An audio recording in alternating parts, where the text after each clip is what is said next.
Hola a todos, hoy vamos a hablar acerca de la ley de Ohm.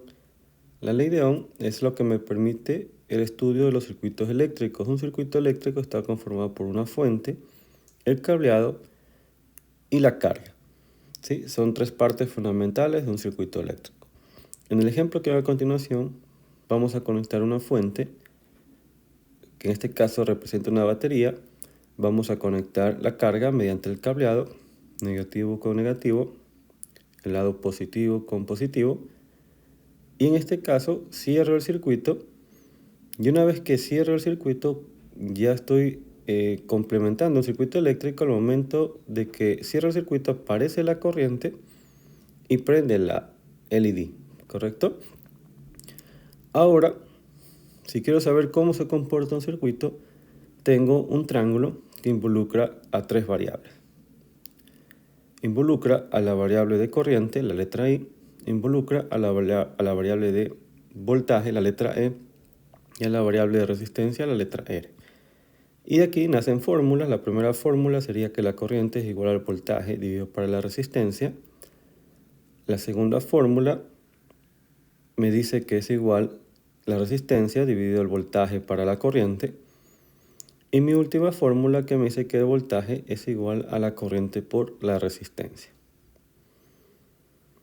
Ok, entonces una vez que ya tengo estas fórmulas, las puedo implementar para determinar cómo se comporta un circuito eléctrico. En este caso, vamos a plantear un ejemplo en donde vamos a ver un circuito eléctrico que tiene una fuente de voltaje de 120 voltios y una resistencia de 25 ohms.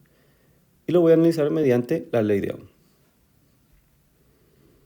Ok, la letra E es el voltaje, su unidad de medida son los voltios.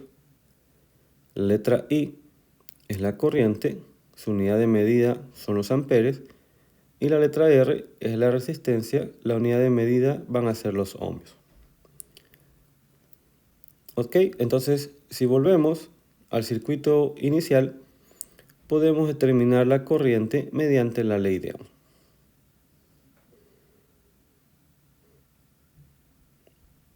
Tengo mi circuito de 120 voltios y mi resistencia de 25 ohmios y quiero calcular la corriente.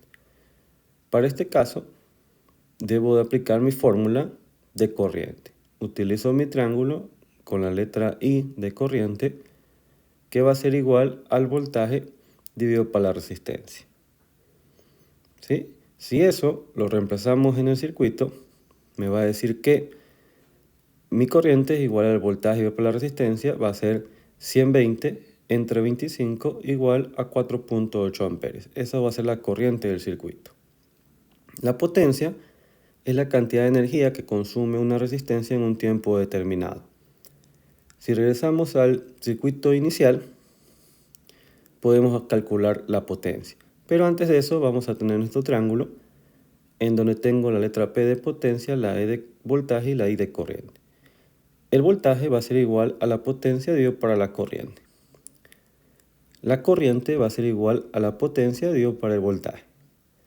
Y la potencia va a ser igual al voltaje por la corriente.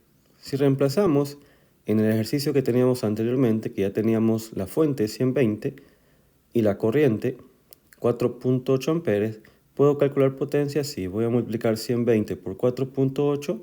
Mi respuesta va a ser 576 watts.